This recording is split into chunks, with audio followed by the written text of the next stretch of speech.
It's an odd one. This, in the old days, just before the Second World War, 1938, 1939, this thing cost £5,000 to build, which was a fair bit of money back then, but it was still a cheap tank. All the design process for the Matilda I cost a grand total of £15,000. And this was what the British designed as what they called an infantry tank. This was a tank that was put together to help the infantry on the attack. Thick armour, because it had to go slowly with the infantry attacking prepared positions. Very thick armour, but very, very slow. Now you can see as it drives along there, two-man crew, drivers in the front. Commander's got a Vickers machine gun in the turret, but nothing else. His radio is on the floor behind him. So when he actually has to use the radio, he can't operate the machine gun or look what he's up to. So it was a very basic crude vehicle. But this tank, the Matilda I, and its sister tank, the Matilda II, amazingly enough, they were the thing that started the Tiger program. Because Hitler read the reports of German 37mm anti-tank guns bouncing, their shells bouncing off the thick armour on these tanks in France in 1940, and Hitler starts the thing that's called the Tiger program. That's to get the Tiger into production, because Hitler says a German army has got to leap a generation in tank design. Massive gun, massively thick armour. Often we hear the story the Tiger started because of the Russian tanks that are met by the German army on the Eastern Front. If you actually look at the dates and the facts behind it, weirdly enough, it's little tanks like this that get the ball rolling. So that's the Matilda I, British tank. And it gives an indication as well, 1940, that's what we were going off to fight in. Now the next tank coming onto the arena, very privileged to have this tank here today. It's now unique, it's the last one left in the world. This is a Valentine DD tank.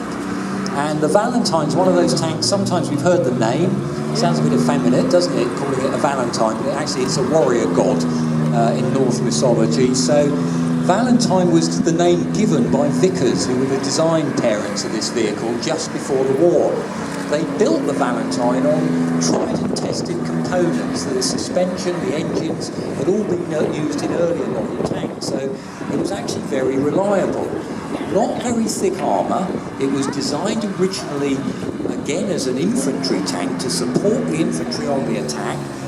But because we were so desperate for tanks after Dunkirk, we ended up using tanks like this in the role of a cruiser tank. In other words, faster tanks going out to meet and find the enemy on the battlefield rather than just breakthrough tanks with the infantry.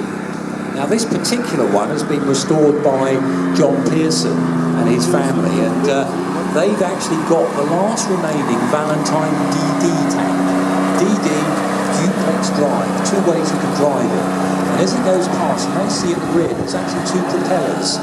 That canvas that's around the side of the tank would go up by compressed air, it would be raised, held in place by struts, and then you drove off a landing craft into the sea, propellers would engage with the engine, and you swam ashore.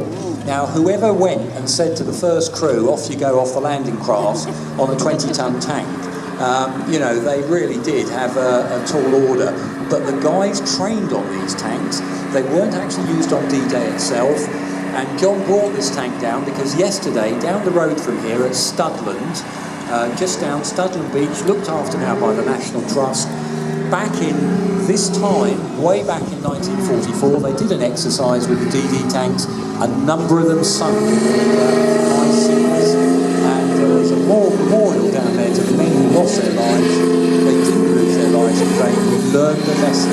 On the British beaches, the DD tanks were launched very close to shore. The sea was rough, and they were very successful. And of course, you can see the Sherman tank inside the museum. Now, the other Valentine that's driving on now, that's actually a Mark IX. It's at the end of the Valentine story. A quarter of the tanks made by Britain in World War II were actually Valentines. About 2,000, some were made in Canada as well, 2,000 were sent across to the Russians. And even though they didn't think much of its gun, they liked the reliability of the Valentine. And this tank driving around now, this was one of the last ones produced, what they call a Mark IX. It's got a bigger gun on. 6-pounder gun, about 57mm, that is, if you measure the hole at the end of the barrel, so more punch to it than the early 2-pounder guns of Unfortunately, because the gun was so big, they had to lose a crew member up in the turret. So you can only get 2 guys in the turret there, so the commanders got to load the gun as well as looking out for command. Not good at all. Good tank design tends to have 3 guys in the turret, commander obviously in charge looking out for the enemy, then you want a gunner, someone who's aiming the gun, looking for the targets, and a loader to load the gun. If you put it down to 2 guys, lots of trouble. Now, next tank coming on, another classic. This one, many of you will recognise. This is the Russian tank, the classic Russian tank of World War II, the T-34. And this particular version we're looking at was made later in the war with a bigger turret. Earlier in the war, they had something called a 76mm gun, so it was a T-34/76. This one's a T-34/85. 85mm gun, that much more powerful, bigger, roomier cast turret. T-34 was considered by many rivaling for the best tank of the war. The Russians could make so many of them, and they were simple. They're reliable with the diesel engine they've got. They've got wide tracks to cover the ground. Don't forget that this time in Russia it's a dictatorship. Crew conditions, if you complain, because crew conditions in here are appalling, if you happen to complain about it, off to a penal battalion and you're quickly replaced. So a very, very effective vehicle. Sloped armour, you know about sloped armour, of course. What we do with sloped armour is rockets.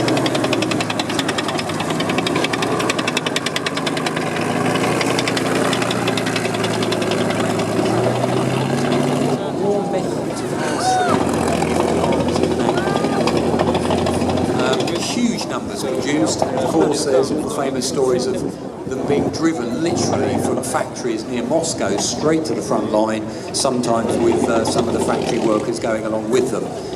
Tremendously successful in the war, and of course lots of countries use them well into the 50s and 1960s. Some were being used in Bosnia into the 1990s. So that was a Russian one. Now we're going to see a classic German tank from earlier in the war. Germany went to war in 1939, almost ahead of the game for the German army. The German army had designed Panzer Is and Panzer IIs for training its troops on. The Panzer III, that's what's entering the arena now, and the Panzer IV was what they wanted to fight the war with. Unfortunately, they didn't really think they were going to be ready till about 1941. Hitler, as we know, jumps the gun. He's going in 1939. So they're actually using some of their training tanks in 1940, as well as tanks like this Panzer III. Now the Panzer III is a really good workhorse tank. It's reliable, it's improvable, and that's what the Germans were very clever as well. They got their tanks to the point where they could enlarge the armour protection or thicken the armour protection, and sometimes as well put bigger guns on the tank. We've got an earlier Panzer III inside the museum as well, with a short barrel 75mm that was captured probably from a similar unit to our Tiger that was captured in North Africa. Now we've got coming along there, that's a Kettenkrad. The little thing there, people often think this is like a motorbike. It's not actually a motorbike, it's a tracked vehicle with a steering wheel at the front. In fact, when the driver of that vehicle turns the wheel, he's not actually, his steering wheel at the front there, or the steering bars, he's not actually turning the wheel to direct the vehicle. What that does is it then actually operates on the tracks, stopping one side so the other side keeps going and pushing the vehicle along. And it's one of these peculiar, slightly over-engineered German vehicles that was used mainly for towing guns, pulling supplies. It was issued to the German parachute regiments, and some were used on Crete. But after the Crete, the losses the Germans suffered on Crete, they never used their parachute forces again in that manner. So the Kettenkrads ended up being used for all sorts of things. You see them on airfields sometimes, towing aeroplanes, bringing supplies forward over particularly rough ground. very interesting vehicle, but rather typically over-engineered for what its function was. Very expensive, needle-bearing, rubber tank pads, lots of technology that perhaps wasn't really necessary on such a small vehicle. Now that particular vehicle we think was, well, we know it was captured in North Africa. We've got photographs of that Kettenkrad actually in North Africa put next to our Tiger 131 when it was in an area where you could, Allied soldiers could come and inspect captured equipment. Someone painted on the side Baby Kate, whether that was a girlfriend's name or something or other was painted on it. But it actually, this particular one had been captured earlier from a German paratrooper unit that was using it in North Africa.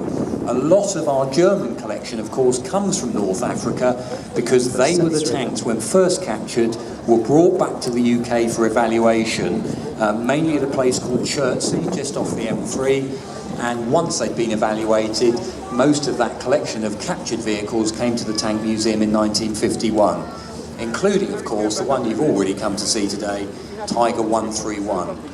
Now, if you haven't heard the story about Tiger 131, I don't know what you've been doing all your lives, but just to recap, this tank is on a hillside in Tunisia, knocking out British Churchill tanks from the 48th Royal Tank Regiment.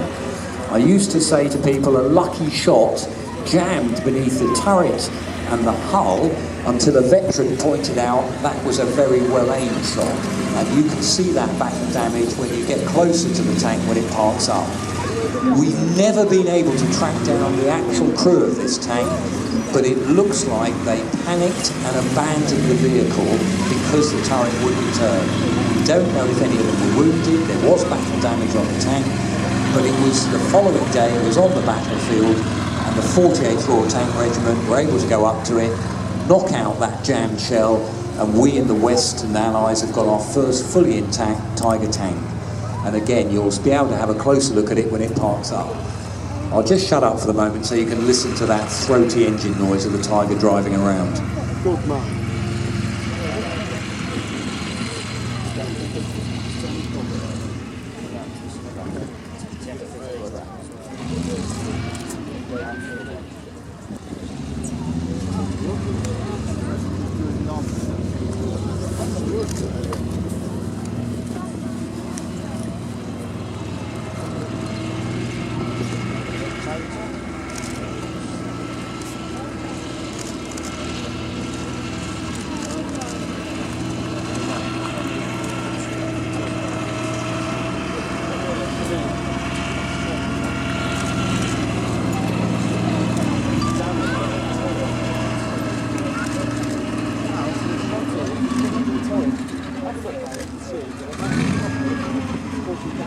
Now that gun on the Tiger, 88mm across the whole of the end, a gun designed for knocking down aeroplanes from about 30,000 feet, so it had a huge amount of charge behind the round that comes out the end of the barrel, muzzle brake on the end of the barrel to capture some of those gases so the barrel doesn't recoil and smash against the rear wall of the turret. Crew of 5 inside, 3 in the turret, commander, loader, and the gunner. 2 guys at the front, driver if you're facing the tank on the right, a radio operator and bow gunner on the left. And we're going to park the tank up there as we bring a couple more on, and you'll be able to see it drive off the arena again in a short while up to the back inside the museum so you can take a closer look at it. Tiger's running very well at the moment. Likely to be called the Fury, will be coming out and our Tiger is appearing in it. As you can see, Brad Pitt didn't knock it out. Right, when Britain got it right now coming on, the tank that's driving on there, that's the Centurion tank. And again, there'll be blokes in the audience had their dinky toy Centurion. That's the tank that Britain actually designed at the end of World War II in response to some of these bigger German tanks. The Mark I Centurion was sent out to Germany in May of 1945, and it just misses the battles at the end of the war by a couple of weeks. But it goes on to be a great tank, and one of the reasons it's such a good tank is it can be improved. Video. In the 1960s, they built this tank that's coming on now, the Leopard, and they went in a different they decided that big, thick armour, like on the Tiger, is not going to protect you enough. They argued that speed was a better protection than thick armour plate. So they got a fantastic MTU diesel engine. You can hear it rumbling away there, very powerful. Put it inside the Leopard tank, relatively thin armour on the early Leopards, tremendously good gun. That's that British 105 gun they got off of us that you just saw in the Centurion. And as a combination, it became a brilliant tank. It's very mobile.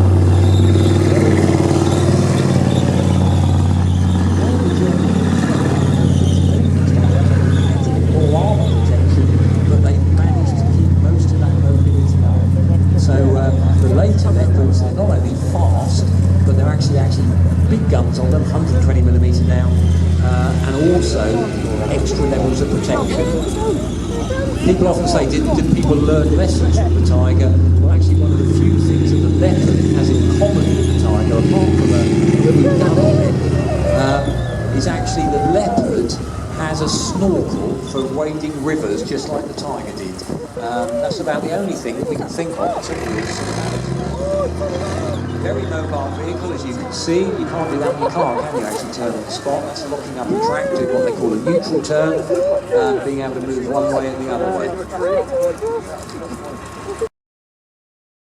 Off the arena, and then give it about 5 or 10 minutes, if you can stand the wet weather, then we'll be driving the arena off. It'll go off the arena, up past the Vehicle Conservation Centre, turn left at the top along the road, and back into the museum at the far western end of the museum. So please, you're very welcome to go along and take photographs of it.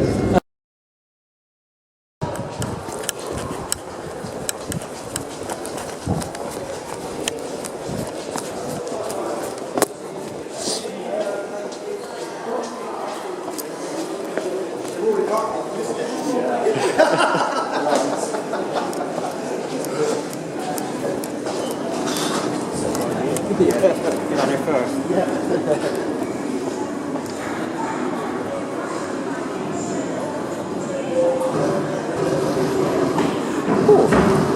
Look, a nice place to stop.